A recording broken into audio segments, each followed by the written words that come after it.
Well, welcome to our last panel of the afternoon, and I'm sure not the most boring. Georgia never bores anybody. My name is Ken Yanowitz. I'm the director of the Dickey Center for International Understanding at Dartmouth College, and delighted to welcome you to this panel.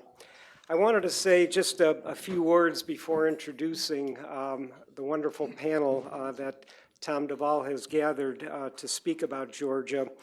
When I arrived as ambassador to Georgia too many years ago, 13 years ago now, one of the first people that I went to see was Alex Rondelli, whom many of you know, the chairman of the Georgian Foundation for Strategic and International Studies. And he proceeded to tell me in the course of an hour and a half all the things that were wrong with Georgia, how hopeless the situation was, how bad everything was. And at the very end, he shrugged his shoulders and he says, "Don't worry, Georgia will always survive. Everything's going to be fine." And I've often thought about that because when I think about Georgia, over these 20 years, that's really not a bad way to look at things. And when you look at the remarkable things that have happened in Georgia, over these 20 years, the Civil War, the two separatist conflicts, a period of brief stability, 1995 to 98, then the Russian financial crisis, the assassination attempts against Shevardnadze, all the things that eventually led to increases in corruption, a variety of other problems, and leading to a lot of people calling Georgia a failed state. Then came 2003, the Rose Revolution, another period of uplift, followed by the demonstration that was rather brutally broken up in November of 2007, the war with Russia, and then the three-year period today. So Georgia clearly has survived, and it's more than survived, but how has it survived? And that's the question that we're going to be looking at today. What have been the results of 20 years of democracy building, of state consolidation, of development of the rule of law, civil society, and certainly the role of the media? And we're really blessed today to have three just wonderful, wonderful presenters who come from different facets of Georgian society, political, if you will, academic, and the media. And I'd like to turn the floor over to them right now. The ground rules are that we have only three, so each speaker will have about 15 minutes. And then we'll move to questions and answers afterward, and we should have, till about 5:45. So the first speaker is Ivlian Chaindrava, who's the director of the South Caucasus Studies program at the Republican Institute in Georgia. He was a member of parliament and also a member of the State Constitutional Commission. The second speaker is Yanowitz, who's a professor of politics and the director of the International School of Caucasus Studies in Ilya Chavchavadze State University in Tbilisi. And finally, Sharina Shavardashvili, who's a co-partner and publisher at an independent media house since 2004 in Tbilisi. And Ivlian, please lead us off. Thank you, Ambassador. I am in dual capacity here because as far as my luggage is still on its way from Munich to Washington, what you see, I am wearing Tom's clothes. What is inside, this is me, Ivlian Chaindrava. So whatever you like in my presentation is mine. Whatever you don't, it's Tom's. I think that 2 decades after the collapse of the Soviet Union in Georgia, may be divided into 3 main stages. The years 1994, which include Gamsakhurdia's short rule and post-Gamsakhurdia and early Shevardnadze periods, from my point of view, this stage may be defined as independence and chaos. The years 1995-2003, Shevardnadze's period, which I would define as stability and stagnation. And the years 2004-2011, Saakashvili's period, describing which I would apply to Yanowitz' definition of authoritarian modernization, putting question mark in the end because his period is not over so far, and it is still unclear what will overweight finally, modernization or authoritarianism. Gamsakhudia's period, well, we may argue that it started on April 9, 1989, but official starting point was October 1990 elections, a year before formal disintegration of the Soviet Union, and these were multi-party elections which resulted in peaceful removal of communists from power, and this may be regarded as a success per se. Then the referendum was held on March 31st of 1991, and it proved vast support to the idea of independence, and declaration of independence followed on April 9th. Some other positive events of that period may be mentioned here as well. First, municipal elections, rather fair, by the way. An interesting deal with Abkhaz regarding representation in the Supreme Council of the Autonomous Republic, based actually on the ethnic quota, which we don't like probably, but it was an interesting step in the direction of cooperation. The law on citizenship, which was quite liberal law, contrary to some similar laws on the territory of the former Soviet Union. But altogether, the years from 1990 to 94 are noteworthy for constitutional mess, because the Soviet constitution was amended every next days. Wars in Abkhazia and South Ossetia, and Ken mentioned this. Inter-Georgian civil conflict, lawlessness and uncontrolled paramilitary groups, economic and infrastructural failure, hyperinflation, military coup, attempted presidential assassination. To put it brief, it was chaos. And depiction of this period may rather be left to psychologists or even psychiatrists than to political scientists. The first phase of Shevardnadze's period, 95 to 98 probably, was marked with real progress on the way of setting benchmarks of independent statehood. In the domestic affairs, the following achievements may be mentioned. Neutralization of paramilitary units that were the main source of chaos and insecurity in the country. Adoption of constitution in 95, maybe not excellent at all, but quite democratic on the paper at least. Introduction of national currency, which is still alive and quite stable, by the way. Establishment of democratic institutions such as Constitutional Court and Ombudsman's Office. Parliament of Georgia, intellectually dominated by the group of young reformers under leadership of Zhuani and Saakashvili, passed a portion of liberal laws. NGOs and independent media, whether printed or electronic, were booming, as well as freedom of expression, and I hope my colleague will cover this issue. In foreign affairs, Western vector appeared and strengthened in Georgia, in Georgian foreign policy, after Shevardnadze realized that Russia was not a partner in a restoration of territorial integrity and not a partner at all. Georgia started participation in NATO programs such as Anti-Americanism and others. Georgia was the first among South Caucasus states to become a member of Council of Europe. Baku-Tbilisi-Ceyhan oil pipeline and Baku-Tbilisi-Erzurum gas pipeline projects, politically even more significant for Georgia than economically, were agreed upon and launched. In 1999, agreement on withdrawal of Russian military bases from Georgia was achieved in Istanbul. Train and equip American military program resulted in solution of Pankisi Gorge problem. Finally, Shevardnadze officially declared Georgia's intention to join NATO at the NATO Prague summit in 2002.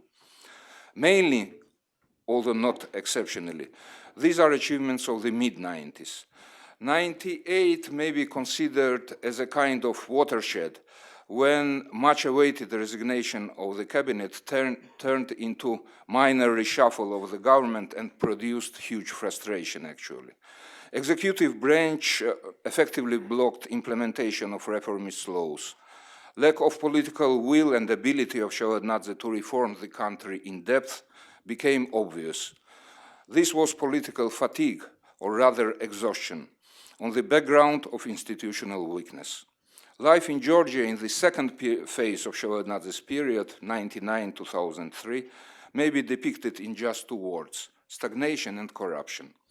It was not just shadow economy, but the state itself became a kind of shadow state. His last 5 years occurred to be wasted time and lost opportunities for Georgia and served only to accumulation of revolutionary potential in society. Saakashvili's period, especially first year, 2004-2007, significant successes were achieved in various spheres, such as peaceful reintegration of Adjara in the country's common political and economic space, reform of public service and bureaucracy, including patrol police, elimination of petty corruption, curbing theft and street crime, considerable improvement of infrastructure, multiple increase of budgetary revenues as a result of improved fiscal efficiency. At the same time, these achievements from the very beginning were mixed with super-centralization of power, establishing of arbitrary decision-making process, adventure in Tskhindvali in summer of 2004, shrinking democratic space, subordinating judiciary to executive, monopolization of TV media, sidelining and even marginalizing political opposition, and consolidation of party-and-a-half political system. Still, Saakashvili's achievements obviously eclipsed his failures, especially for foreigners. The first alarm that was noticed by some in the West came in November 2007 after cruel crackdown on street protesters, which was followed by rigged presidential elections in January 2008, disgusting parliamentary elections in May, and finally, August war with Russia.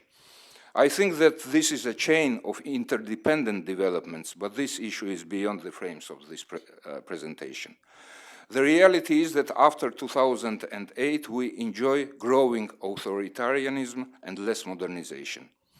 Here I will stop describing present-day situation in Georgia. Several presentations from my colleagues focusing on various spheres are still to come tomorrow, but I will just add one point. Several years ago, the idea of creation a regional financial center in Georgia failed straight away and is now forgotten. New dominating project is building touristic paradise in Georgia in the situation where 45% of population officially employed in agriculture produce as little as 8% of GDP, and no goods for tourists shopping are produced in Georgia. This looks like indication of an agony inside the ruling elite. They just don't know what should the priorities of the country be, what and how to develop. This is where the idea of transforming Georgia into Caucasus Singapore emerges from. But this is not the competitive financial and business market that attracts Saakashvili, most of all in Singapore model. This is Singaporean practice of maintaining power by one political force and one leader for decades.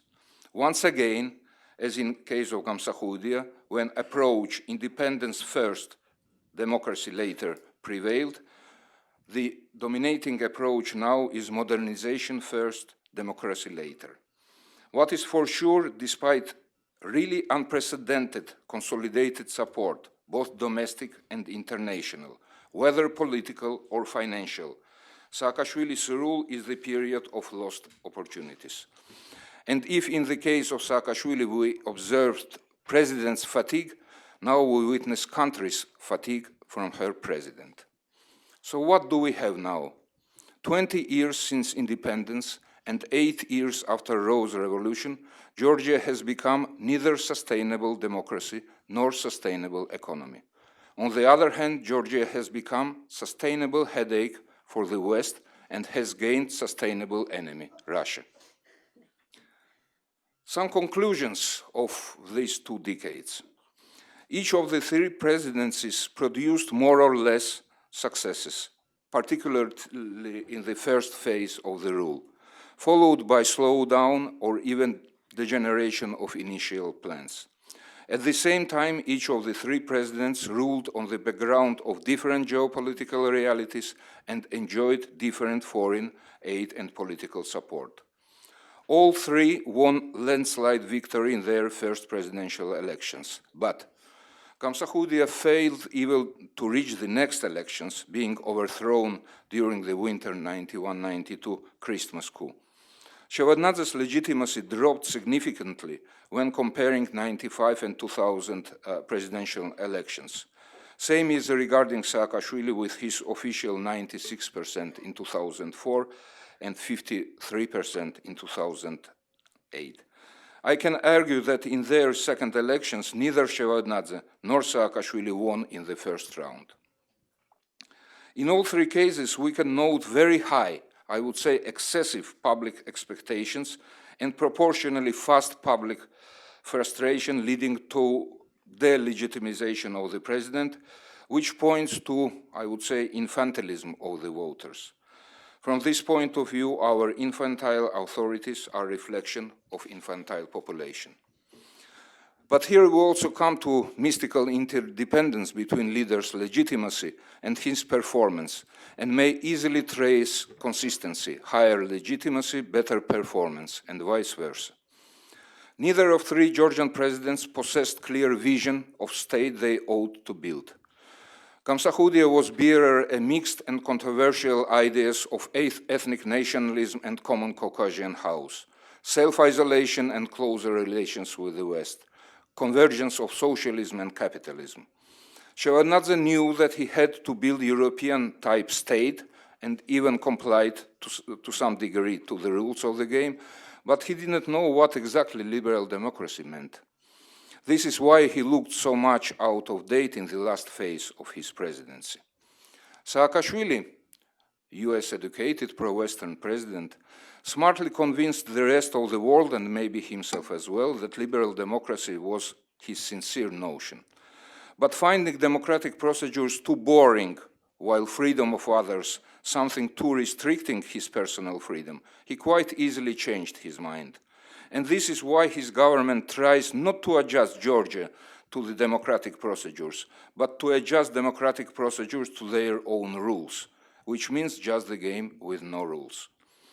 Let me remind you that the very first step of Saakashvili as a president was amendment of 95 Constitution, which resulted in abolition of checks and balances system and creation of excessively comfortable conditions for himself. And the latest amendments to the Georgian constitution are generally viewed as an attempt to maintain power after second presidential term of Saakashvili expires in 2013. So the main lessons learned by political elite are as following. There is no need to develop and strengthen democracy. It's enough to talk a lot about democracy to be awarded a title of beacon of democracy. There is no need to stimulate pluralism. It's enough to create beloved opposition within the frames of party and a half political system. There is no need to care about freedom of speech.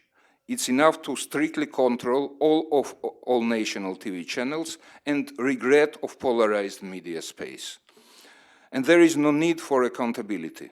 Almighty Ministry of Interior, administrative resource, and TV propaganda are good enough for producing desirable outcome of the elections and self-legitimization.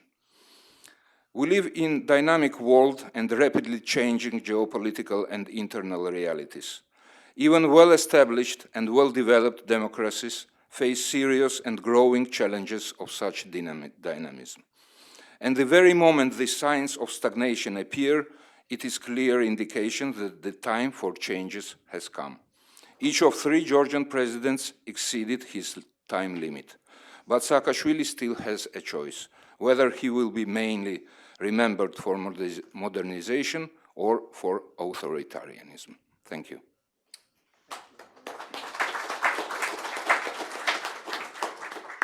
you.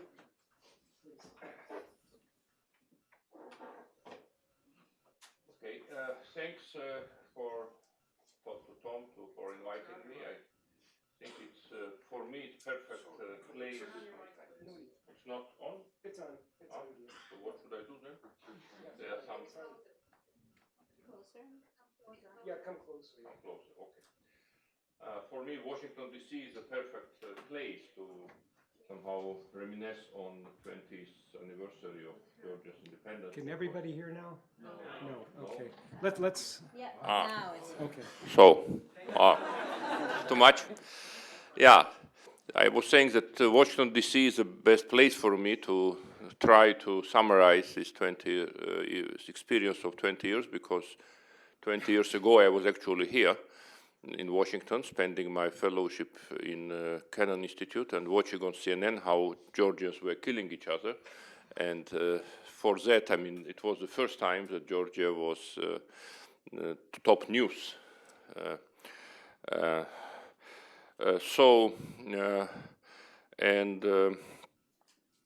I think from here, of course, it was very depressing to see it, to watch those developments, but also it's psychologically easier for me by remembering the time to somehow imagine what Georgia had to achieve, as kind of imagining myself 20 years ago and what it did achieve. Tom this morning said about calamities that we somehow countries in the Caucasus imposed on ourselves, but somehow I think Georgians were the best. We always compete with each other in the Caucasus, but when it comes to number of calamities and multiplicity of them, Georgia was the first and the best in having all of them, basically. And it was not coincidence then, I mean, maybe was not, but the moment of breaking up of the Soviet Union, which happened, end of December, coincided with the civil war in Georgia. So Georgia was failed state even before Soviet Union broke up. So it started as a disaster in all ways in which it was possible. So, of course, it makes maybe easier for me to declare how much we achieved, because as compared to that, we are obviously not a disaster now. But it's somehow but that's the reality. So I will start use that period as a starting point. But unlike Ivlian, I will not take this kind of historical periods approach, but thematic approach, let's say. So I think we had kind of 4 arenas, 4 tasks to achieve in order to become normal. I think for us, especially at that time, normalcy was the objective. So we had, I think, a 4-fold aim of nation building, state building, managing pluralism, and managing pluralism for me is synonymous to democracy and international positioning of our country to finding place in the international system. So nation building is about consolidating citizenship around the project of Georgia as institutions of Georgia as a state, and creating loyalty and commitment to those institutions.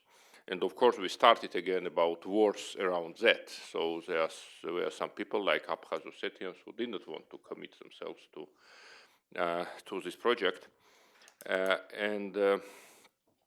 But it was not only about them. There were then and sometimes later talks that Abkhazia Ossetia is just one range of problems. There are also Armenians and Azeris in relevant regions. Even Megrelians may be trouble, or Adjaria is a problem, etc., etc. So I think also by the sheer magnitude of those problems, and Georgia was probably at most risk among the post-Soviet countries. So if we measure Georgia's success or failure in 20 years ago, 20 years after, I would say it's a qualified success, more or less. not full success, of course, but it's qualified success. Of course, Abkhazia, not only the territory of Abkhazia, South Ossetia, but Abkhazians and Ossetians, those Ossetians who live in South Ossetia as communities, we failed to somehow involve them in Georgia's nation building and state building project, but that became quite more or less clear already in 92-93 when the first wars ended. But even after that, we had the problem: what about Ajaria? What about, Javakheti or Javakh, as Armenians call them? What about others? Georgia was always considered as a very fragile community as well. I think now we can say that we have at least some clarity about that, and I would say that the war of 2008, bad thing as it was, obviously was some kind of landmark. Now we have clarity that Abkhazian, Ossetian issues are somehow suspended for indefinite time. So in a way, the conflicts themselves between Georgia and Abkhazia and Georgian society, Georgian state and Abkhazian community, or Georgian state and Ossetian community, were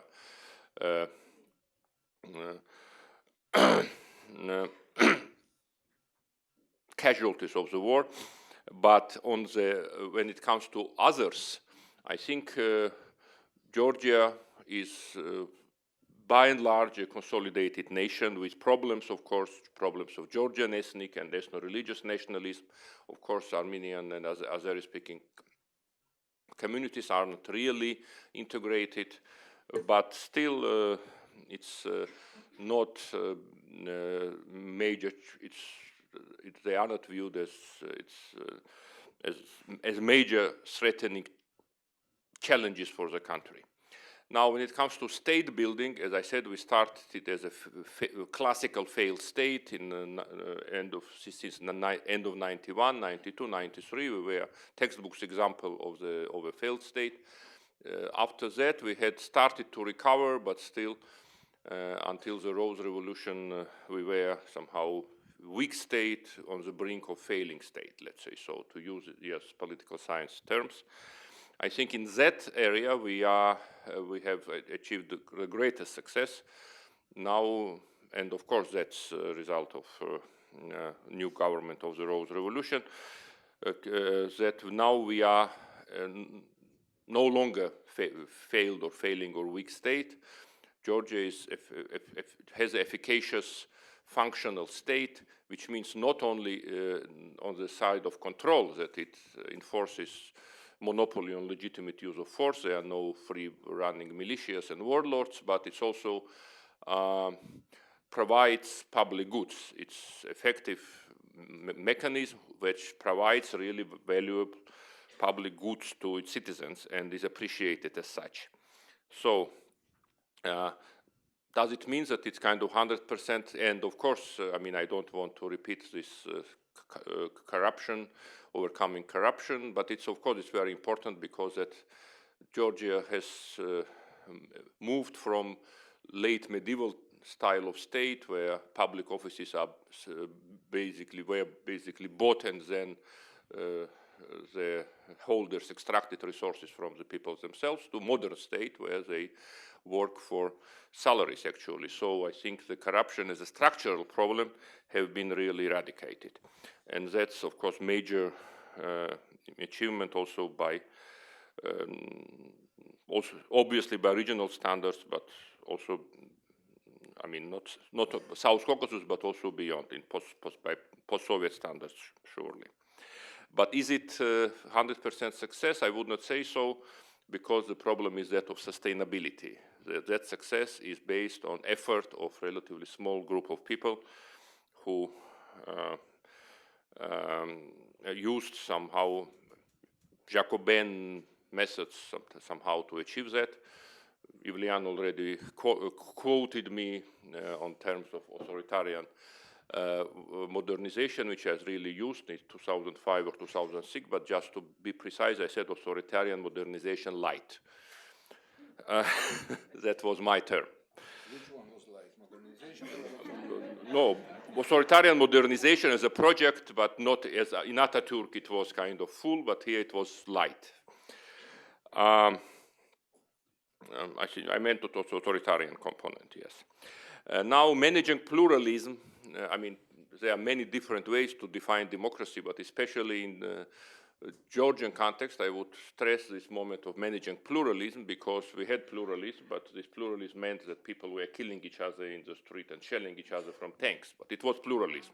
It was pluralistic in a way. So the public goods that democracy produces, why democracy is better than its alternatives, that it's the best at managing pluralism and channeling pluralism into peaceful competition between different groups. So obviously, what can we say about that? I think this is the area where we have the least success when it comes to specific assessment of successful Georgian governments, especially the last one. I guess my assessment is quite different from Ivlian's, or I assume also Shorena's, but I think we would all agree that Georgia is not full autocracy, but it's not accomplished democracy either. It's somewhere in between. It has very serious democracy deficit, and the main problem, I would say, obvious problem, is that that legitimacy of the electoral process is very low. That on the one hand, so that people don't believe that elections are the way to change government, and also that the level of polarization and confrontation is extremely high. So, and in that sense, we can have, of course, have this kind of extremely pessimistic message, as Ivlian says, that it's infantile elite, infantile population, and that somehow keeps coming back. It's always the same. But I think that it's not the same. I think each government was actually better than the previous one. I don't know, qualitatively better than previous one, and also that the public Georgian citizens became much less infantile and more mature as time passed by. So, as I would say, we did not learn how to change governments by elections, but we learned how to do revolutions. Our second revolution was much better than previous revolution. The previous one was bloody, second one was not. And actually now we may entering a new phase when we don't think that revolution is a good idea at all. I don't want to go into strictly political discussion, so I would say I'm quite skeptical about Ivlian's new political partner, Mr. Ivanishvili, but your party, sorry, you're not. I don't mean your personal life. Yes, but I am certainly appreciate his clarity of his message when it comes that only peaceful and change of power is acceptable for Georgia, and a new kind of violent confrontation would be a disaster. And it's, of course, it's his message, but it's also, I think, the lesson learned from this 20 years experience, which citizens drew. So it became less popular to have revolutions, but it's, of course, not enough. I think the key problem in Georgia is absence so far of political party system, which is around some issues. I mean, Tom has in his book, booklet, whatever it's called, research on which was on display here on Georgia's choices. He has a mapping of Georgia's strategic choices. I cannot say I agree with those choices, but even if we assume that those are the choices, it would be very hard to demonstrate that Georgian political parties or have anything to do with those choices as depicted by Tom. So when I sometimes criticized, as in my NGO capacity, political parties, talk to them that why are not you different? Why don't you have different programs, agendas? They say, some of them, of course, not in public, but in private, all of us have the same agenda. It's just that we differ, that, I mean, we dislike each other, so we just think that we will do that better. So most opposition parties in Georgia, including the Republicans, want to do the same as Misha, but better, I think, at least. So, and we are oscillating, as Tom Carothers would had said, I think he's coming tomorrow, between the poles of dominant power politics and feckless pluralism. And somehow we have more of dominant power politics now, or we have this feckless pluralism, and we play between one and the other. And the last is short. I understand I don't have too much time. On institutional positioning of our country, we had this concept of orphan nation.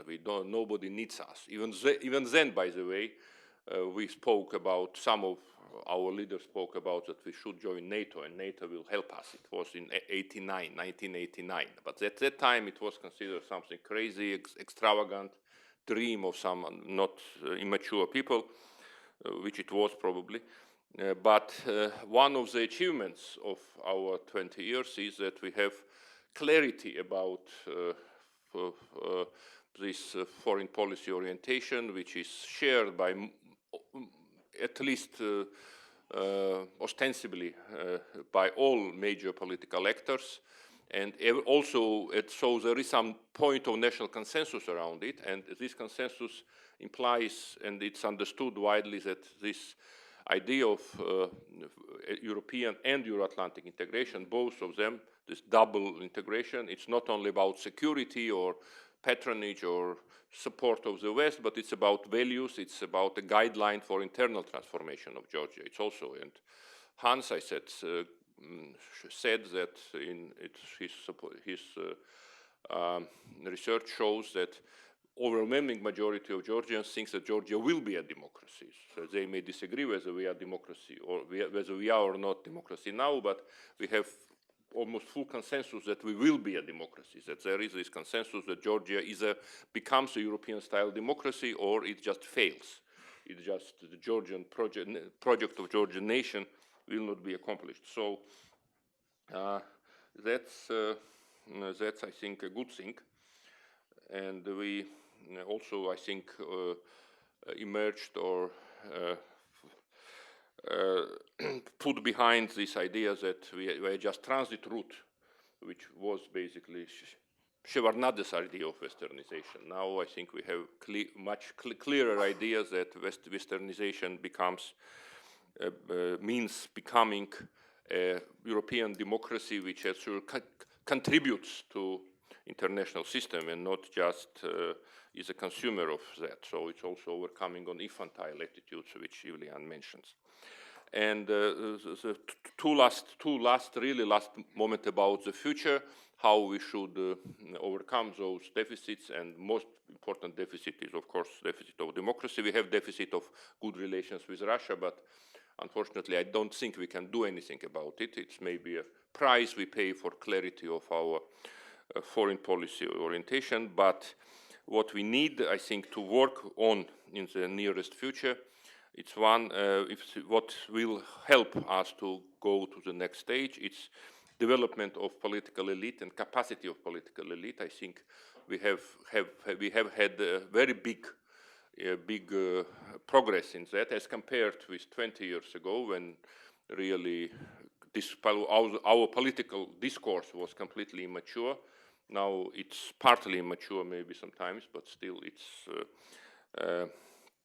much better, although it's still not enough, neither for having good government, so not enough good people, not enough mature, intelligent, and capable people to fool one good government, but even less less sufficient for having reasonable government, but also good opposition. I think that has yet to be achieved. And also culture of accepting pluralism. I think that's what we really, political pluralism. I think cultural, religious pluralism is also a problem, and we saw it this summer, but again, but accepting political pluralism in society, not just, I mean, between government and society or something. That's also a problem. I think we have these two images, conflicting images. On the one hand, the ruling party represents state, national interests, so everybody who is against government is against state. It's one image which is projected, and on the other hand, any government represents repression, so it's between government and the people. So pluralism is people as people opposing government, and those are two discourses which makes actually democracy impossible. So the only discourse which makes democracy possible is of divided societies. That society is divided, that there are societal cleavages, that they are represented politically, and then there is some agreement between those sides. I think we don't have that discourse yet, we don't have that political culture yet, and we have to achieve that. Thanks.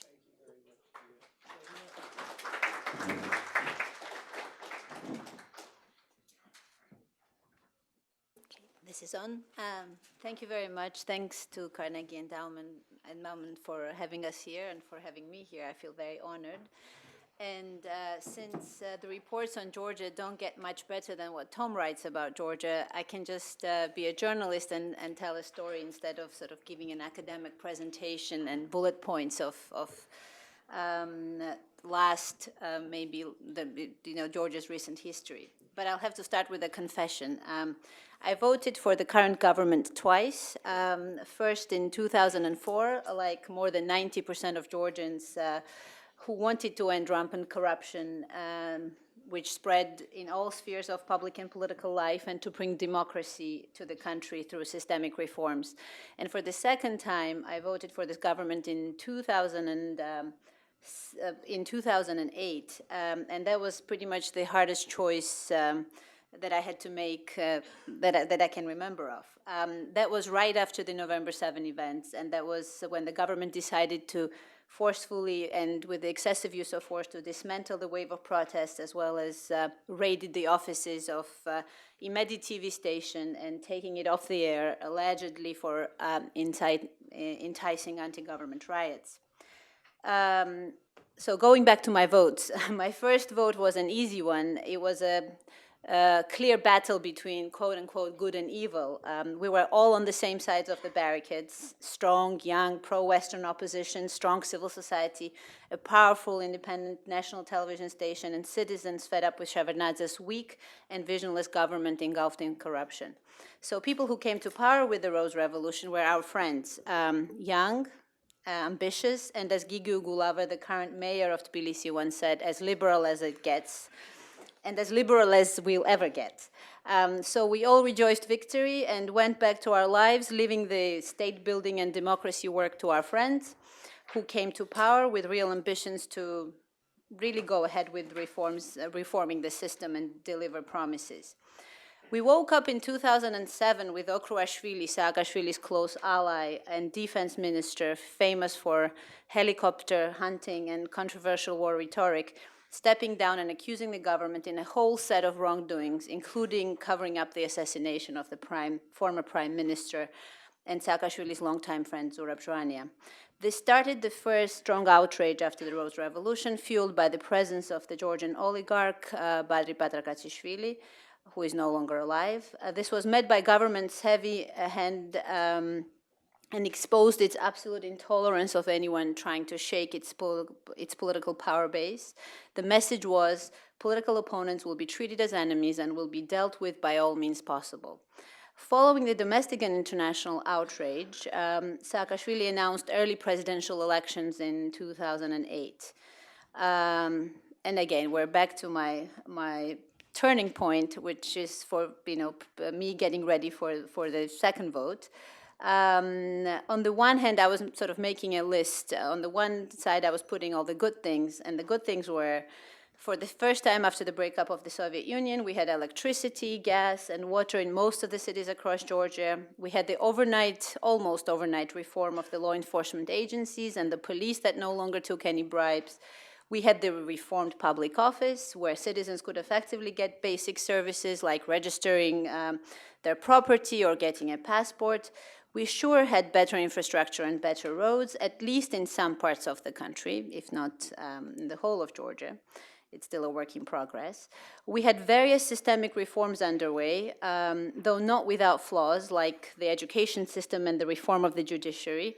And we had 12% economic growth in 2007 with Bendokidz's everything for sale, privatization, and tax cuts. Again, arguably the most successful economic policies.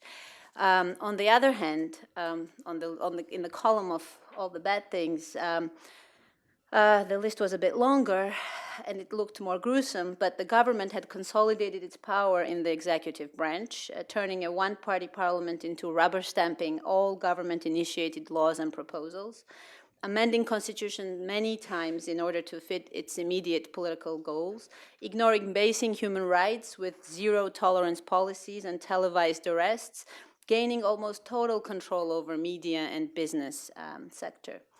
However, I thought mistakes were due to their youth and inexperience in governance, that perhaps they were so eager to quickly transform the country, with Russia looking down on us from the north, that they did not want to be slowed down by institutionalizing democracy and the elementary system of checks and balances.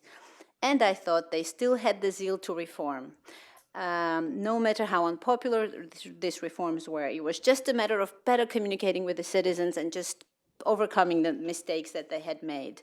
So I decided, naively so, to give them a second chance, hoping that they had learned from their mistakes and having gained some ground, they would now make adjustments to the rules of the game. I also realized that even friends would not deliver democracy on a tray, and I gave myself a second chance of engaging in democracy work and not just leaving it to the government to do the job. However, with Saakashvili being provoked into opening fire on Srinivali in 2008, and it was a provocation, my second vote became my biggest regret. With the turn of events, we had been on a downward spiral since, and Georgian democracy has never been so facade. The government spent all of remaining 2008 in trying to control the message about the war, and there are many anecdotes that I like to tell, but in interest of the time, maybe I should skip them, and I can come back to it later in the discussion session because I love these anecdotes. Invasion it was, but not without the help of our own government, which was mounting the war rhetoric 6 months before August in 2008, and for those skeptics who don't believe me, you can go back and watch some of the television debates which were on air 6 to 8 months leading up to August events.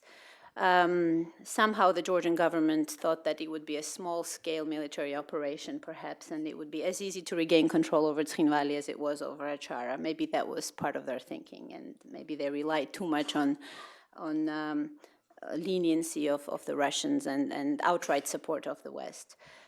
In any case, with the Georgian opposition, which has been forever aligning and realigning among itself, not managing to become consistent policy-based opponents or successful at street protests, well, there are some objective reasons to this.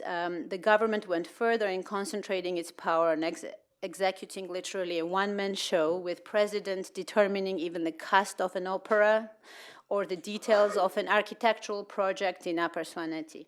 The national television media, and 88% of Georgians still get their news from television, this is by CRRC surveys, is outright government propaganda with small variations on the public broadcaster. The government has achieved this by bringing TV stations under its indirect, offshore, or government loyal ownership, with editorial policy to all 3 stations being dictated by the state chancellery, and there have been some recent reports that show that. There is a document that is emailed every single day to the editors, to the producers of different news programs, and it's an identical piece of document which lists the content of each particular piece, with who the respondents should be, what should be the angle, what should be the context, what facts they should mention, etc., etc., etc. Despite the high demand, there is no investigative reporting or in-depth reporting on any national broadcasters. Maestro and Kavkasia, two local channels which cover Tbilisi, ensure the pluralism of opinions and have more fact-based reporting. However, due to controlled advertising streams, their capacity is incomparable to match the influence and reach of three national broadcasters. Two allegedly private national stations, Rustavi 2 and Imedi, also get 90% of all advertising revenues. This is accomplished due to crafty monopoly schemes operating on the media and advertising market, making the life of independent media outlets quite miserable and dependent solely on foreign donors. Our example could be a good one. Liberali would not be around if not for the generous support of Open Society Georgia Foundation and then Open Society Institute. In order to ease their life even more, last year the government issued a 36 million tax amnesty for television stations, out of which at least 25 million went to cover tax debts of Imedi and Rustavi. It's the same Imedi that shocked us with the modeled war. I don't know if you remember, a TV hoax aimed at keeping the Russian threat alive. And political opponents forever labeled as Russian agents. By the way, this Russian agent clause is very conveniently used every step of the way in dealing with the political opponents. That was the first thing mentioned, and that was the first question asked when Ivanishvili showed up, but he's really no exception. I mean, anybody who enters politics is not really on the side of, is not really doesn't enter from the side of the government is very easily labeled as a Russian agent. He was not a Russian agent when he was generously funding a lot of the entrepreneurial or charity projects that the government was actually carrying out. Their independent print and online editions around, like Liberali or Batumelebi or a couple of other regional media outlets which do engage in investigative reporting and are more critical and try to do fact-based reporting, but our content is accessed by potentially 5 to 6% of all country population which consume news via print or internet. Again, this is some numbers from the CRRC research.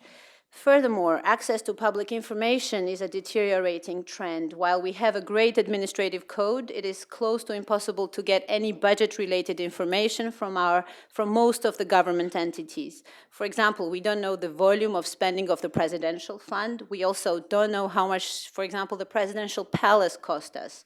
And it's not a little building, it's a big building overlooking Tbilisi. And we're glad we have it, but we just know how much it cost us.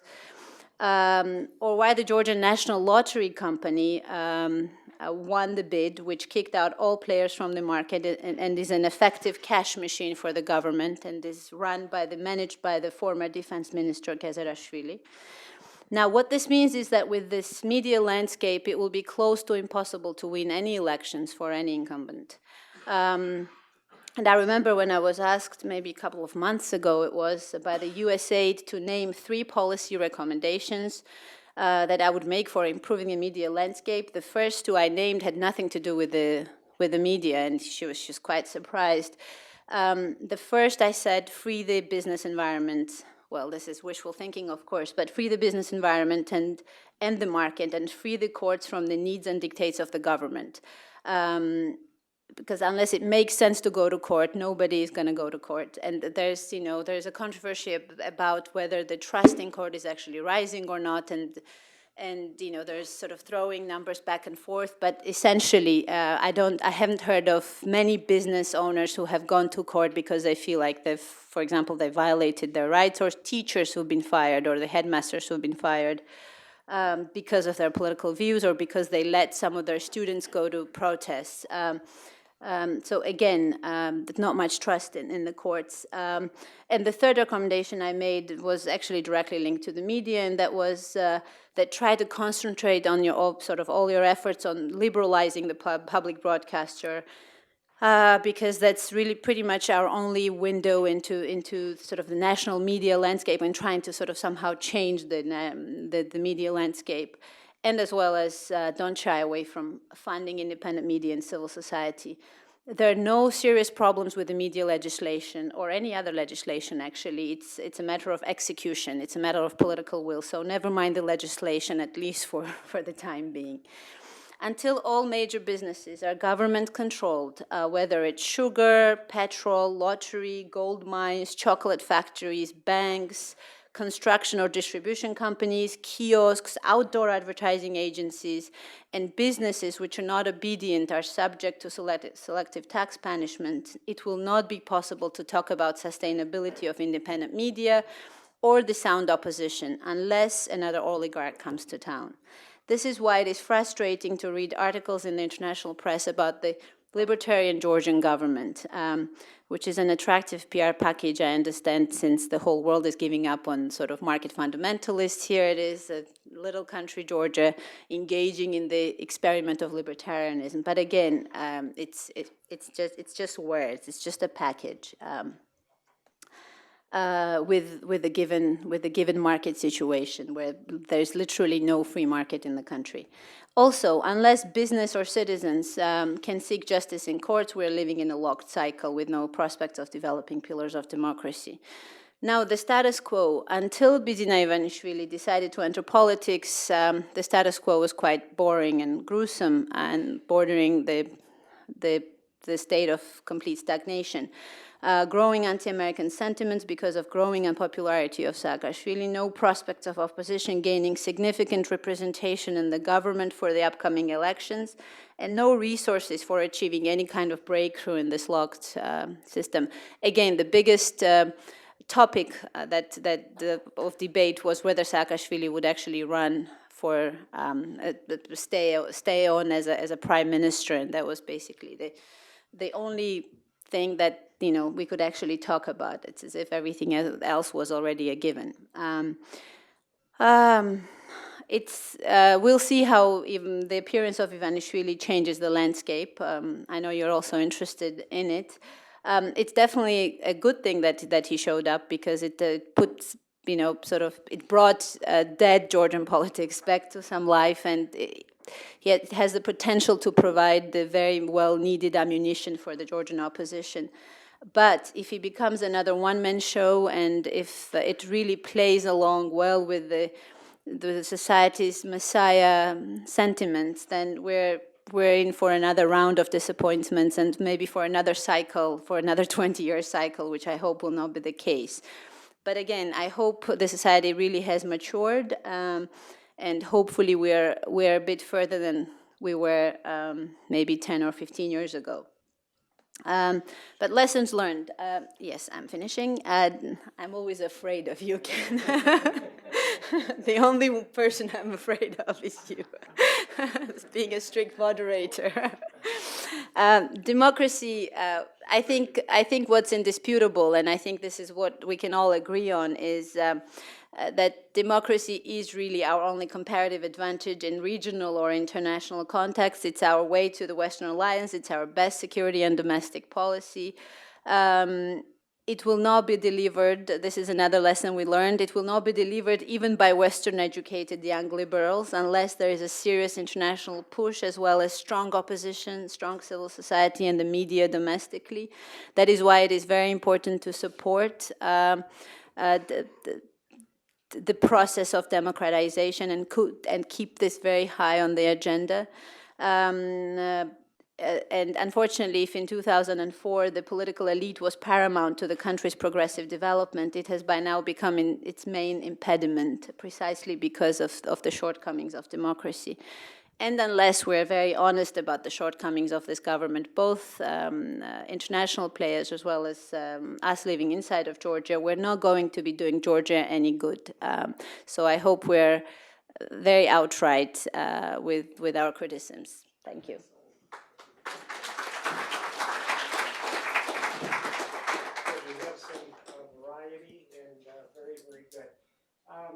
I wanted to pick up on a couple of themes that have been mentioned here and maybe annoy you a little bit, but when I was ambassador in Georgia, one refrain that I heard continually is that if it weren't for U.S. support of Shevardnadze, everything would get better. You have to change the situation. Only you have the power to do that. Now we're hearing, about blaming Russia for all of Georgia's ills. Of course, that happened earlier. I'm going to pick up on something that Tom Duvall earlier said, that it's now 20 years in.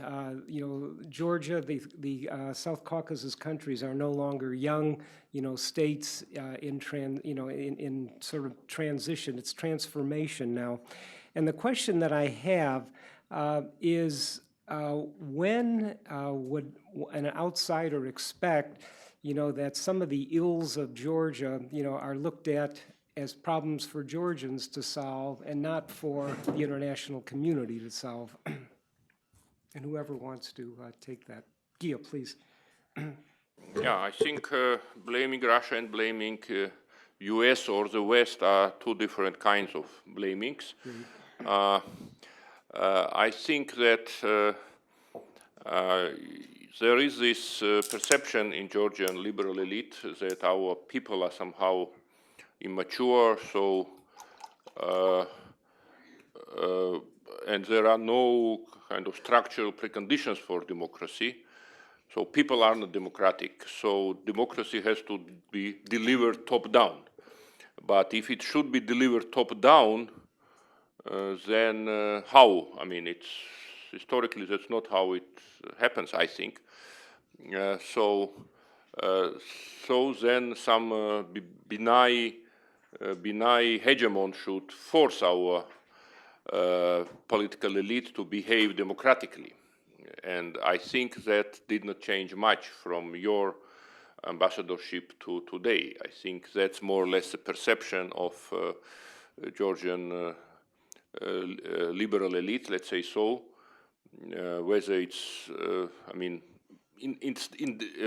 I think it's true more or less of the government and the opposition part of this liberal elite, but that's people are undemocratic or people are illiberal.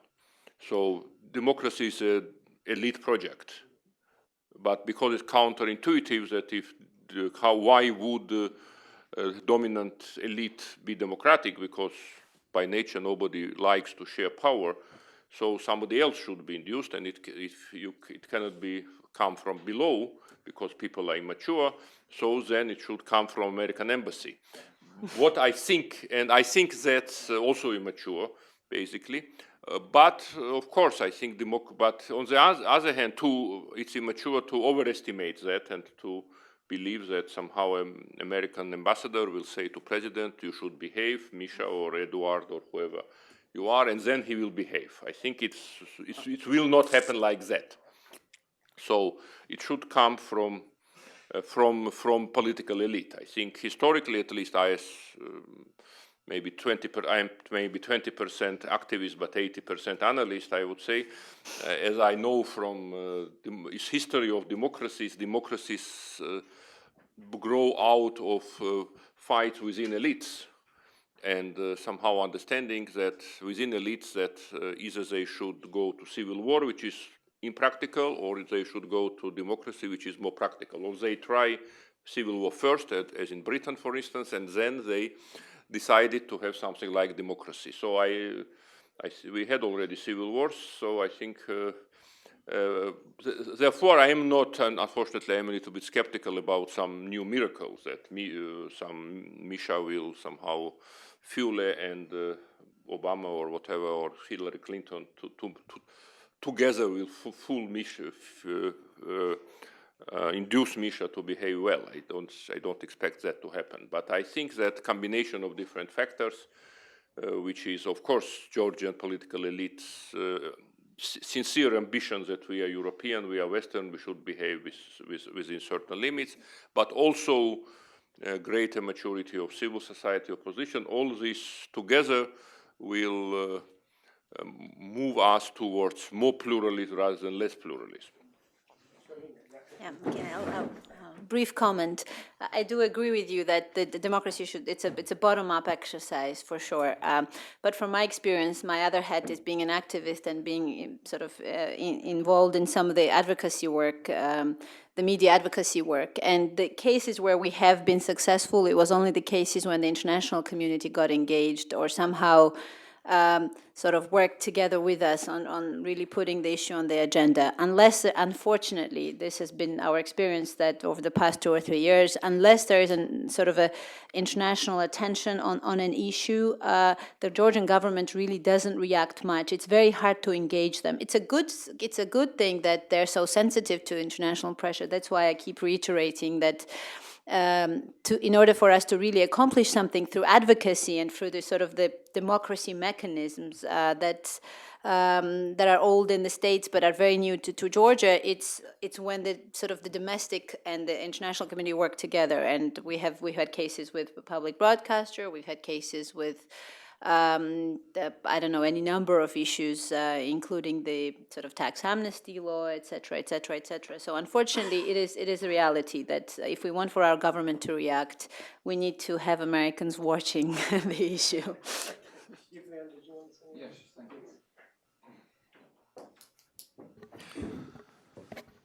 you. This is very topical question, in fact. Regarding American attitude towards Georgia, you see, it really looked and looks in Georgia quite personalized. And the aid and assistance was and still is accepted as a personal assistance to Shevardnadze and now personal assistance to Saakashvili. And it was not very true under Shevardnadze, but if we analyze the years 2004-2008, this is first presidency of Shevardnadze, which coincided with the previous administration in the United States, we did not hear in Georgia a single word of critics of Saakashvili. A single loud voice, word of critics of Saakashvili. And I will give you an example. 2007 November events. According to official data, about 600 protesters were injured, poisoned, beaten, I don't know, and so on. And no reaction from official Washington. That same days, a protest rally was held in Moscow under Garry Kasparov leadership, and 300 people participated in this rally. And about 30 of them were arrested, and 5 of them were imprisoned for, I don't know, 3 days or 5 days. And there was a special United States Department of State something, yes, reaction, you see. And this is why I am so concerned about rise of anti-American feelings in Georgia. Because it was not the case under Shevardnadze. It was not a case at all under the Shevardnadze. And under Saakashvili, we do have this demonstration and declaration of anti-American feelings. They are not too numerous and, really, the country looks towards the West, Euro-Atlantic integration, and there is understanding that if not West, and the United States in particular, Georgia may have not existed these 20 years, you see. But still, we can talk about the factor of anti-Americanism in Georgia, and this is a point of concern. Regarding Russian case, you see, this is absolutely different case. But again, we have to take into consideration that Saakashvili made anti-Kremlinism or anti-Putinism a cornerstone of his policy, not only international, but even domestic.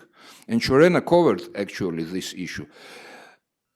Opposition activates, and the leaders of opposition are declared Kremlin's or Moscow's agents. And these are Bujanadze, who was the second, for 4 years, she was the second person in the hierarchy after Saakashvili. This is Nogaydeli, who was the prime minister for 2.5 years. This is Okurashvili, who was the favorite minister of defense. What's happening, you see? What's happening? And then Patakashvili, Ivanishvili, automatically, you see. If you listen to Saakashvili, there is no Georgian-Abkhaz conflict at all. There is Georgian-Russian conflict. As if Russians withdraw tomorrow, the Georgian-Abkhaz conflict will evaporate. It will not evaporate. It is on the table, you see. And this simplification, you see, this leads to another thing, you see. After the 2008 August war, we witness strengthening of pro-Russian feelings in Georgia, because people are fed, you see, when everything, whatever bad happens to Georgia, whether internally or internationally, oh, that's Russia, that's Kremlin, that's Putin, that's GRU, and so on. No, we have, and this is, by the way, a response to your question, we have a lot of problems which we Georgians have to decide, you see, and find solutions. And from certain point of view, what we lack most of all, this is Georgian dialogue. Mm-hmm. Georgian dialogue. Thank you. Thank you. Okay, let's go to questions. Again, please stand and wait for a microphone. Let's start down here.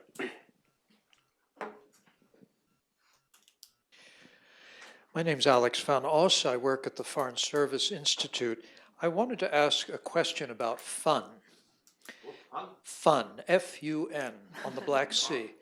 Yesterday I read a rather interesting article in a trendy magazine about Batumi, all the buildings. This is Saakashvili's dream, the lights, the action, the many five-star hotels that I can't afford to stay in. I'm intrigued because I'm curious if you think this is going to be a disaster, or if you think that this is a big idea that has some potential to start the economy, restart agriculture, feed the tourists if they come.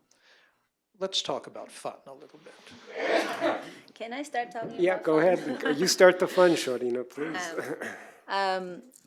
There could be potential for tourism, but I think with Turkey next door, with 4 seas and beautiful resorts, I think using the word comparative advantage is not building 5-star hotels at the Black Sea. By the way, Black Sea is not the very good sea to swim in. I mean, I go there from time to time, and it's besides the environmental hazards of just oil pouring into it and just they're very rare shores where you can actually go and have fun.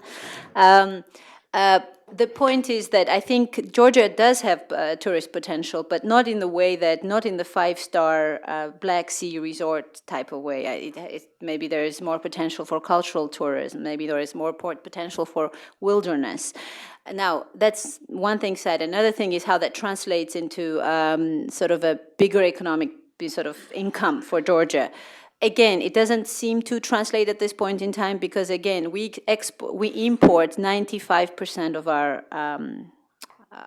sort of our agricultural products, which is such a shame because we are an agricultural country, and basically we become a dumping market for the Turkish goods. What this means is that all the income that we get from tourism, we actually have to, pay it in exports. So it's actually operating upside down at this point in time. So I don't know. It would be great if it's not a, Saakashvili chimera of, turning Georgia into a tourist haven. But again, it does not seem possible to turn it into the type of haven that Saakashvili wants to turn it into. I think there is, I think we should aim for a different type of tourism if we are, but we should definitely concentrate more on sort of encouraging the local production of agricultural goods and farming. Okay, no multi-billion-dollar ski resorts like in the North Caucasus then. Yeah. Yes, Clyde, please.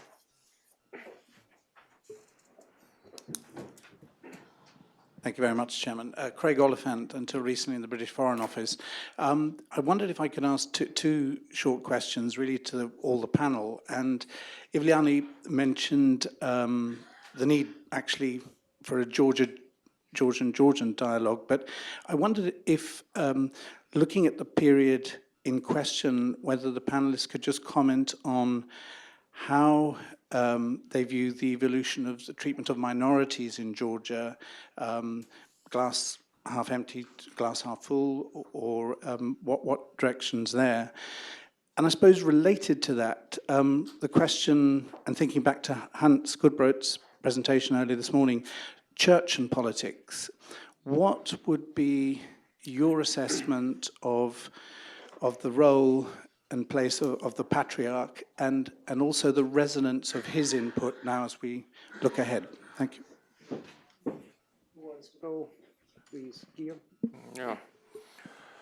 I will answer those questions, but I wanted also, because, I don't know, our positions, I think, differ also on some facts as well as opinions with regards to many things. I think it's important thing, especially while we are in the United States, to talk about this so-called alleged anti-Americanism spreading in Georgia.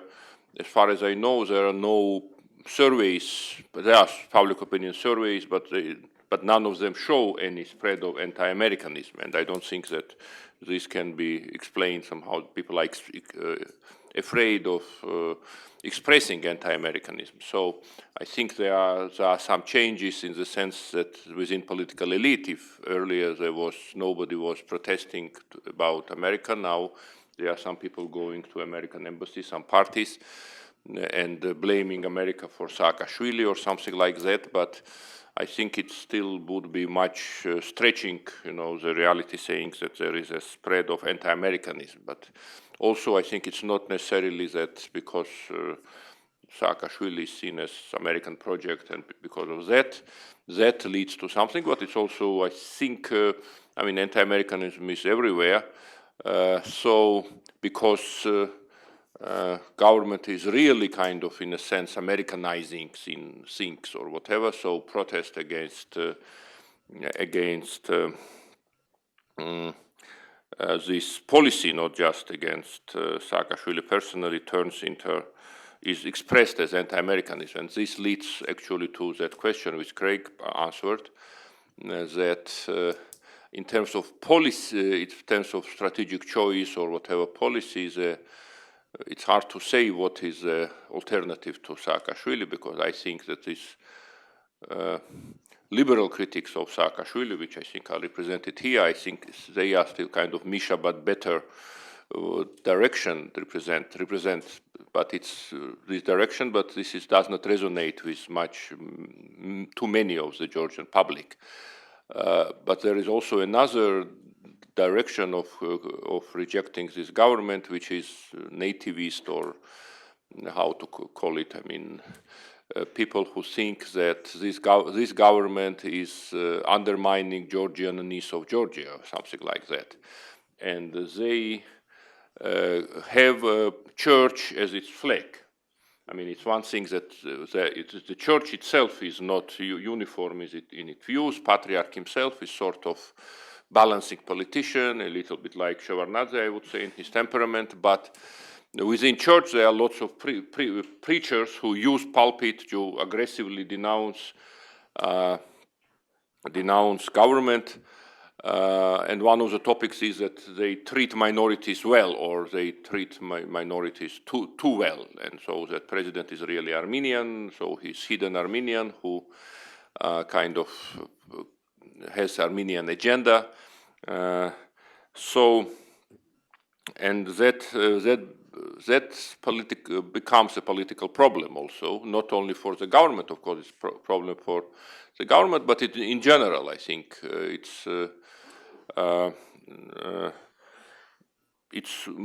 I don't think that there is political strategy behind it, but it's still some kind of alternative discourse, let's say so. And political parties of the opposition, of course, they are different from each other, but sometimes they try to capitalize on that discourse, and directly or indirectly. So that's part of the problem. So it's also nothing unique. There is so-called extreme right in every country, maybe not so much in this, but certainly in any European country. But in Georgian case, I think the difference from Gamsahurdia's time, when we had ethnic nationalism, now we have religious nationalism, which is openly anti-Western. In that discourse, America bad. America is bad because it's liberal, because it likes homosexuals, because it forces us to treat Armenians as equals to ethnic Georgians, and that's why America is bad. So, and that's you read in some part of opposition media, etc. So that is a problem. So government tries to play double game to, I would say, bribe church on the one hand, subsidize them, buy them four-wheel drive cars, somehow try to appease them. But this summer things came to a head when government adopted some new legislation which allowed for registering all minority churches as entities of private law, which they had been demanding for years. And the church was against that. That issue was there and had been discussed somehow, not so publicly, but among stakeholders, as they saw. But the government, because it was very unpopular to do anything against church, did not dare doing something. But maybe now they thought that it's July, it's hot, elections are next August, next October, so we can dare to do it. And it was quite dangerous moment because there were some rallies, and it seemed so that this church was not just only church, but some radical priests, but also some political radicals who allied with them were going to mobilize really huge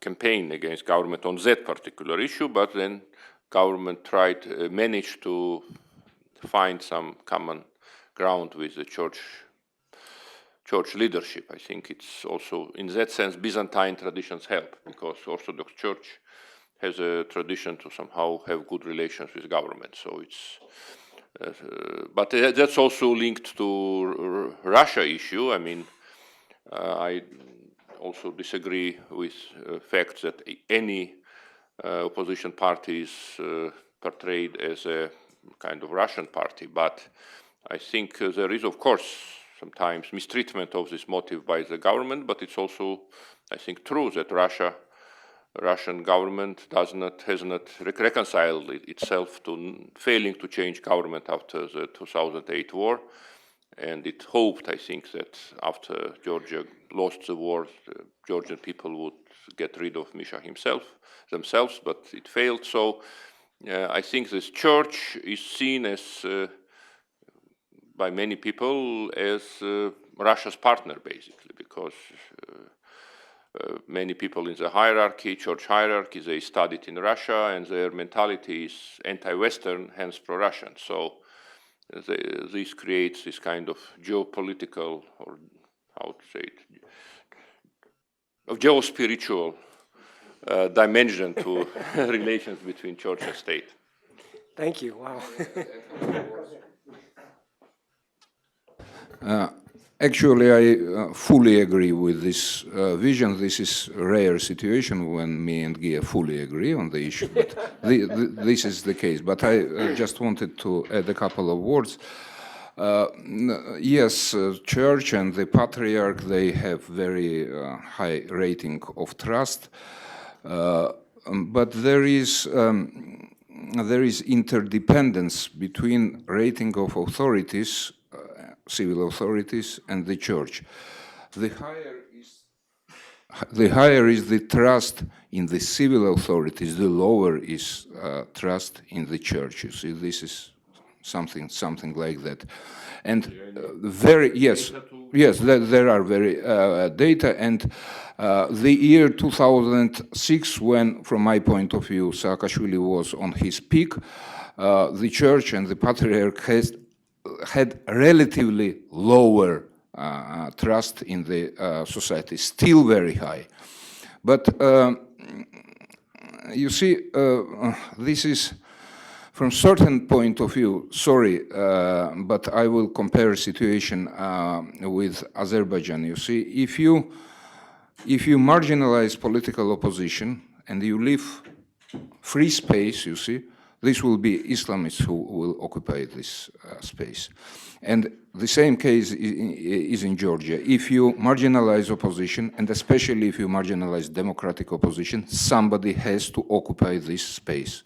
And the church in this case becomes stronger, and it occupies this vacant position. But I would not overestimate the danger of orthodoxy in Georgia. Yep. I would not, because, well, Georgians are orthodox atheists from my point of view. Thank you. I'm going to start bundling questions because we got lots of hands up. Wayne, you had your hand up, and Mark, if you did, and in fact, yeah, go. Let's get the 3 questions here too. Wayne, Mary, I'm interested in some of the anecdotes that were promised. Mark? Thanks. Mark Mullen. When I was with NDI in Tbilisi from 97 to 2003, you know, I was shooting my mouth off on TV all the time about whatever I felt like. Yep. Now, soon after the revolution, we were reined in pretty tight. I mean, in terms of meetings with government and media, and that lasted, I think, for you know, for a while. Now, up until really pretty recently, I'd say a couple of years ago, there were very few public statements from critical of the government, and I think that that's changed a little bit. That now that the embassy, for instance, the most recent human rights report had a YouTube video where the ambassador was speaking in English but with Georgian subtitles saying what it said, so that the embassy did the translation rather than leaving that to a Georgian government press release, which I think was quite important.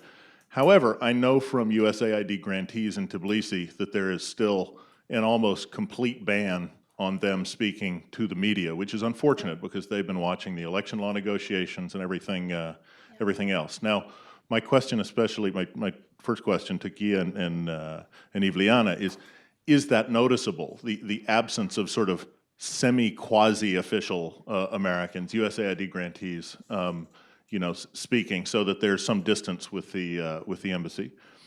My second question to Shorena is about Kanal Pik, which, for those of you who don't know, is a Georgian government-funded Russian-language television station. I know from just in terms of the region and potential regional catalysts to any change, I know from the head of that station that the government of Azerbaijan is extremely nervous about that. It's largely on the internet and through international satellites, and there's not really particularly good numbers, but there's the government of Azerbaijan watches it quite closely. I don't know if the Armenian government does, but I've been surprised that there doesn't seem to be official U.S. interest in funding it through some sort of foundation or something like that, so that it's not, there's a worry now that the leadership is changing, that it might become just sort of a government mouthpiece and not particularly interesting.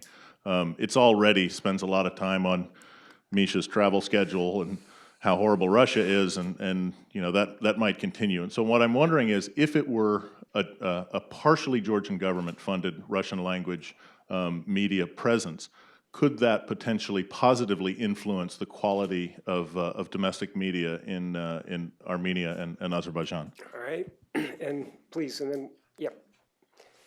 I'm asking too, please keep the questions a little shorter because we're really starting to run out of time. Toby Davis, U.S. Department of State Research Bureau. Thank you very much for your presentations.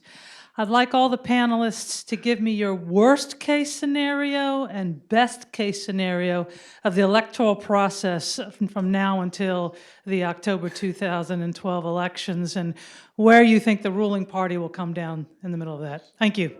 Very good questions. Who wants to go first? Shall I try? Go ahead, Shorty, please. The worst case scenario will be that Ivanishvili will not be allowed to enter the contest. We still don't know what his precise sort of political goals are. We don't know whether he's going to run himself or whether he's going to create a sort of some kind of a political movement, whether he's going to create a party. It's still very much an amorphous process. the people who are already working closely with him, they too don't know exactly how it will shape up in the end. But if for some reason his political party or movement or in any shape or form enters the political contest but is not allowed for any number of reasons, because of the citizenship issues or because of some other issues, I think this really can sort of ignite the process that none of us wants to see, which is, again, taking politics back to the street. And, sort of going back down the unpredictable roads that we've gone down to. So hopefully that will not happen. Unfortunately, the signs that the government's handling of Ivanishvili appearance are very unfortunate. Just they didn't register his movement. The public registry did not register his movement for 3 weeks, and finally they did. I just read it on the news today. Finally, it's registered. They had absolutely no reason not to register it, but they still sort of gave it as an obstacle. Again, they introduced a whole set of laws that are just being drafted. A couple of them are already drafted, and I think one of them is now already at the Venice Commission, waiting for the approval. It's about the campaign finance and the limits of funding to the finance. So they're already framing the political process. Again, if there are too many limitations, if there are too many, if there is too much hysteria from the government, which somehow discourages the fair play or does not leave much room for fair play, again, we can be facing a worst case scenario. Now, the best case scenario is that there is elections, there is real competition, we're having some kind of a bipolar sort of competition where there is some kind of a middle ground where all this context can actually play out. I was wondering where it can actually happen, on what TV station, because again, for Tbilisi the case is easier because there is sort of more open. That there are more open platforms, media platforms for this contest to take place, but we don't know what's going to happen outside of Tbilisi. I mean, will any national television station allow and reflect the political processes that will be going on? We don't know. So the good scenario is that there is a competition, and then we're going down to the elections, and then the Georgian public decides whom they're going to vote for. I think that could be the best thing that we can see in the next 2 years. Serena, any Oh, anecdotes. The anecdotes also was any comments on Mark's question? the Mark's question. Mark, it's an interesting idea of whether P can be co-funded by sort of the USAID plus the Georgian Public Broadcaster's money. But to give you a little bit of background, I was also on the board of the Georgian Public Broadcaster, and out of the blue, the idea of starting Peak, a third service to the Georgian public broadcaster, appeared. It was clearly Misha's idea, and it was Misha's idea for Robert Parsons, who is a sort of a former BBC France Press journalist, fluent in Georgian, to actually run it. So they basically went through a very sort of quick process of outsourcing the third channel, hiring, Robert Parson, who is a good friend, and absolutely nothing against him. But the process itself was absolutely shady. It was, done with violations of, all possible procedures. It was not clear why we were starting it, what was the feasibility study, why we should spend almost 40 million laris on a third service, which is actually broadcasting to the Russian audience, while the Georgian broadcaster keeps complaining about not having enough funds for starting investigative reporting for the Georgian audience, for example, or just not having enough funds to carry some of the reforms and diversify some of its airtime, or starting political talk shows. So what was the idea? But once it was started, and now that we've spent so much money on it, it would be a shame for it to go back to the, being just like Alania, which was this, local Russian shady tabloid political media platform. So I think it could be a good opportunity to actually save Peak from the clause for it to be becoming another government-controlled enterprise or another government-controlled project. So maybe if there is oversight, if it's brought back to some kind of an oversight, and if there is some kind of sort of transparent funding provided to it, and there's the will to save it. But yeah, maybe that could be a good idea now that it's up and running. Because what we are seeing is that it's going back to Gacheladze control, which is not a good sign. Sorry for the internal. And the quick anecdote, just not that big of a deal. It was just a quick one. Just after the war in 2008, a couple of journalists, including the Economist journalist and a Financial Times journalist, they were in town covering the post-war Georgia, and we're sitting on top of, I don't know if maybe some of you have been there, Kopola, which is a restaurant in Tbilisi. And we're sitting there, and of course it's a conversation. I mean, it's a dinner turning into a conversation or an interview, and so we're talking about the war, and of course, we're saying that, there's also, we're talking about the question of accountability of the Georgian government. All of a sudden, it's 11 at night. Giga Bokeria, who was then the deputy foreign minister and is now the head of the Security Council, shows up, and he says, "Well, I'm here waiting for my wife. We're having dinner here." And then we pretty much stayed there until 1 o'clock in the morning, but nobody showed up. So we're like, "Oh, that's strange." She stood him up. But then we went to a different place, and he came along. And the funny thing is that I would never imagine that he would actually go around spying on he himself would go around spying on the foreign journalists. But then later on, that we had a conversation about this, and he actually said that he was there, just basically controlling the message and trying to intimidate us with his presence. Again, I mean, that just shows some of the paranoia and some of the sort of very physical paranoia sometimes of, how, at what extent they go to control the message. All right, we just have a few minutes left. I want to leave I hope it time was for worth it. questions for our guests from Azerbaijan, Armenia, and also anyone else from Georgia, but please here. And then, my question is also related to Georgian experience, which I find very much similar in many respects from historical perspective. And in fact, the stages that Ivlian mentioned, chaos, stability and stagnation, and then authoritarian modernism can be perfectly applicable to Azerbaijani context as well. Feel free to take Yeah, I mean, well, it was almost coinciding with my presentation and the stages that I set up. But there is also another thing, opposition as a factor, and it was mentioned by Guy and Shorena that strong opposition, there has to be strong push from the opposition itself so that democracy would flourish in Georgia. And we've heard, in my presentation I mentioned that in Azerbaijan, opposition is no longer a force to reckon with, and the domestic developments are shaped based on the inner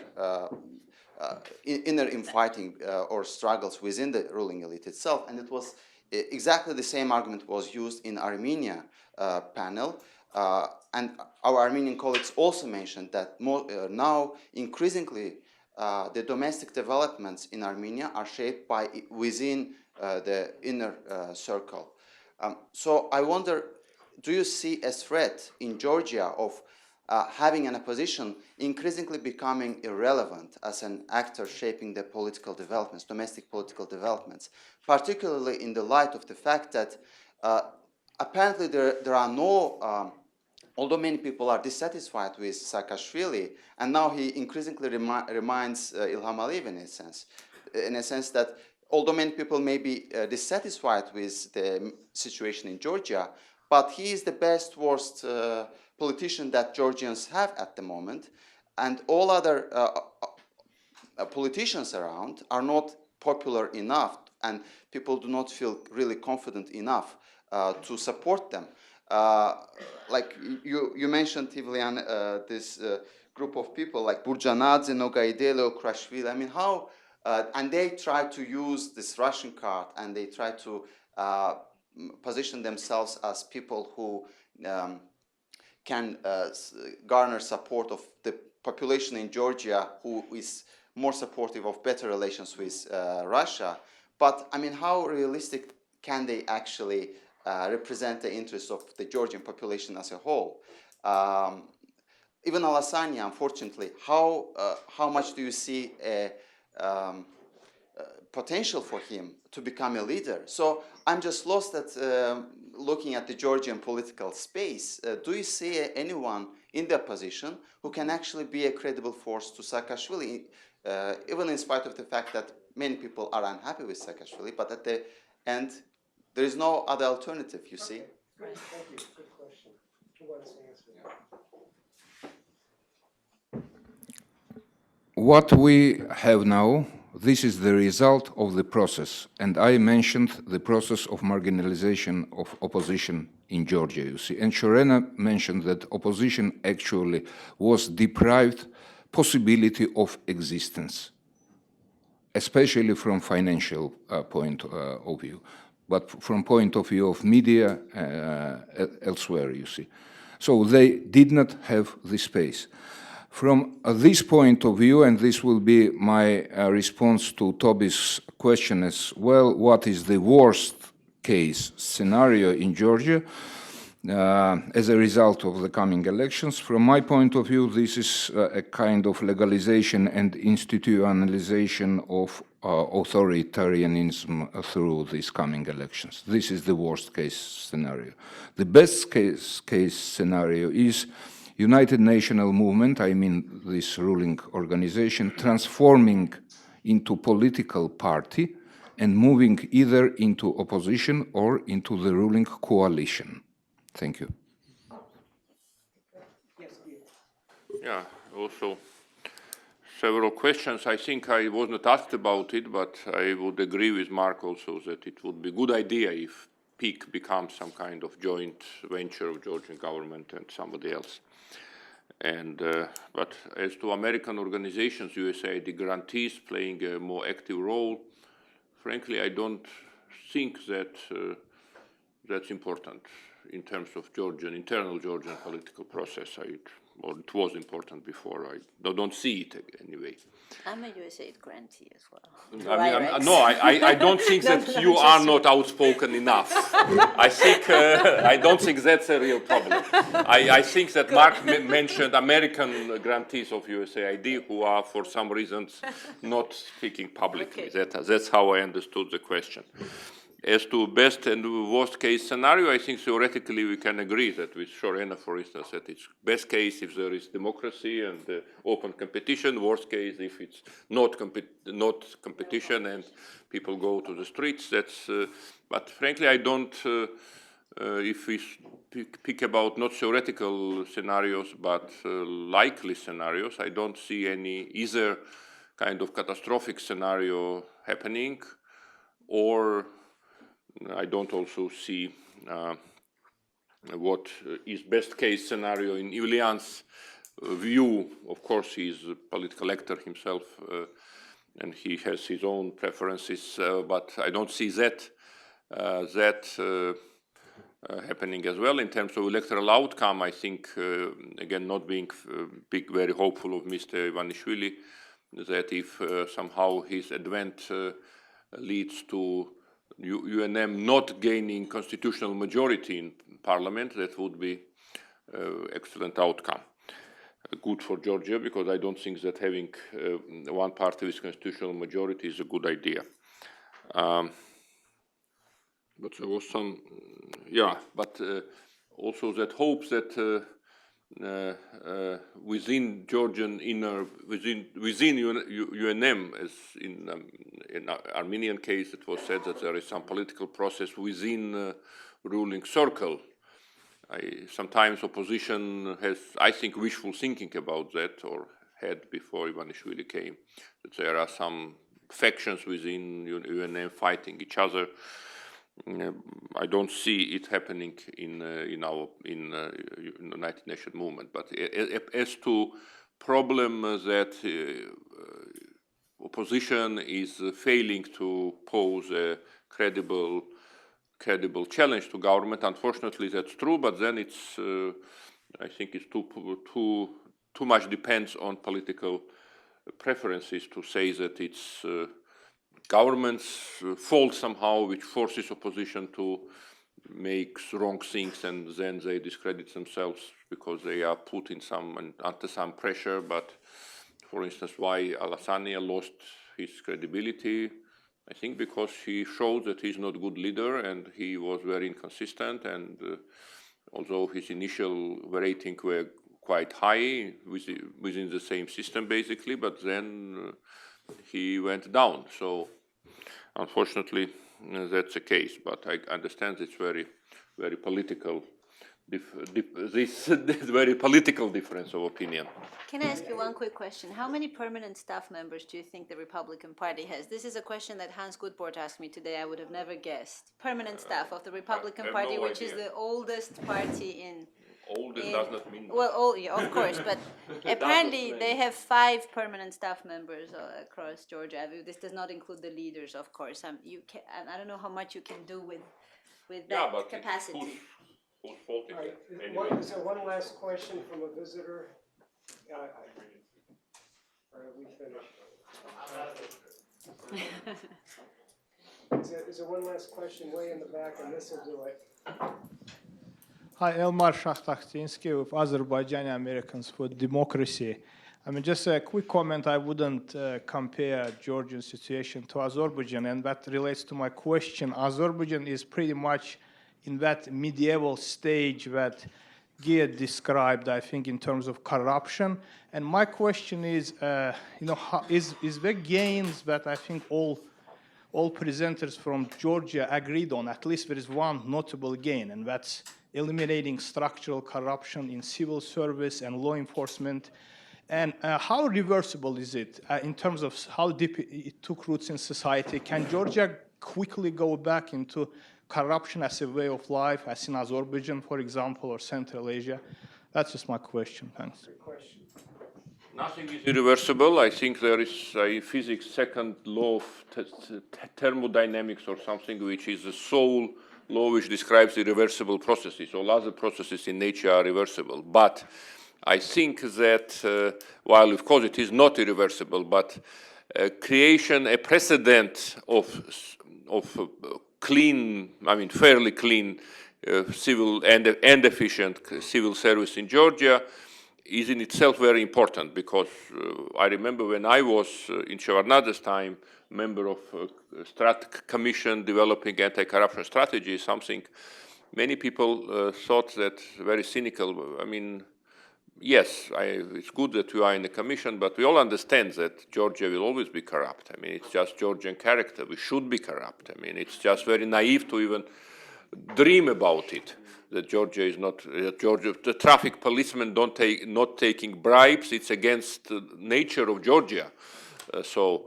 And now that stereotype is broken. So that does not mean it's irreversible, but it will be difficult to reverse for any new politician, because people will remember that even in Georgia it's possible that we have non-corrupt traffic police, or I mean now it's not called traffic police, whatever.